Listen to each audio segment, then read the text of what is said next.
Kesi ya uhaini ambayo inamkabili mwenyekiti wa Chadema Tundu Lissu imeahirishwa hadi Jumatatu, Februari 16 mwaka huu 2026 kwa ajili ya kuendelea na hatua ya ushahidi.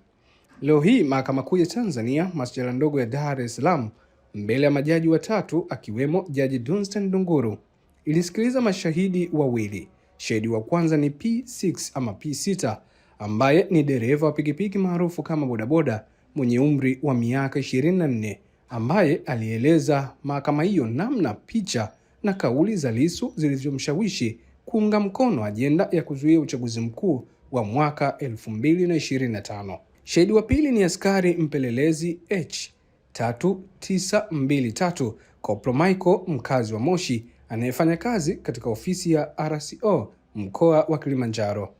Koplo Michael alidai kuwa mnamo Aprili 8 ya mwaka 2025 akiwa doria Moshi alipata taarifa za kiintelijensia kuhusu kijana mmoja P8 aliyehamasisha wenzake kufanya vurugu katika uchaguzi mkuu wa mwaka 2025.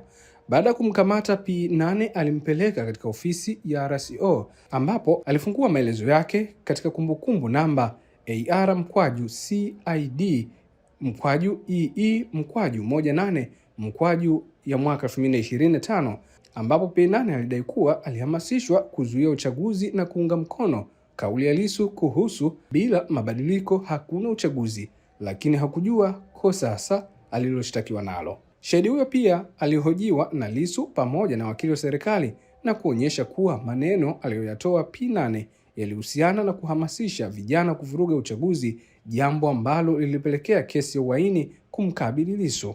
Baada ya shahidi kumaliza kutoa ushahidi wake, Lissu aliruhusiwa kumuuliza maswali kutokana na maelezo aliyoyatoa pamoja na maelezo aliyoyaandika polisi, ambapo sasa yanatambulika kama E5. Pamoja na mambo mengine, alimhoji shahidi iwapo maelezo aliyoyasema alisoma mwaka 2012 na mwaka 2013 akafuzu kama ameandika kwenye maelezo yake. Shahidi alijibu hakuyaandika. Kwenye maelezo ya shahidi wakati wa dodoso alisema Lissu kuhamasisha watu kuzuia uchaguzi ni kosa. Alipoulizwa ni kosa gani, akajibu uchochezi. Lissu alimuuliza tena ya kwamba nimeshtakiwa kwa uchochezi kaka. Shahidi akajibu mimi sijui kosa uliloshtakiwa nalo.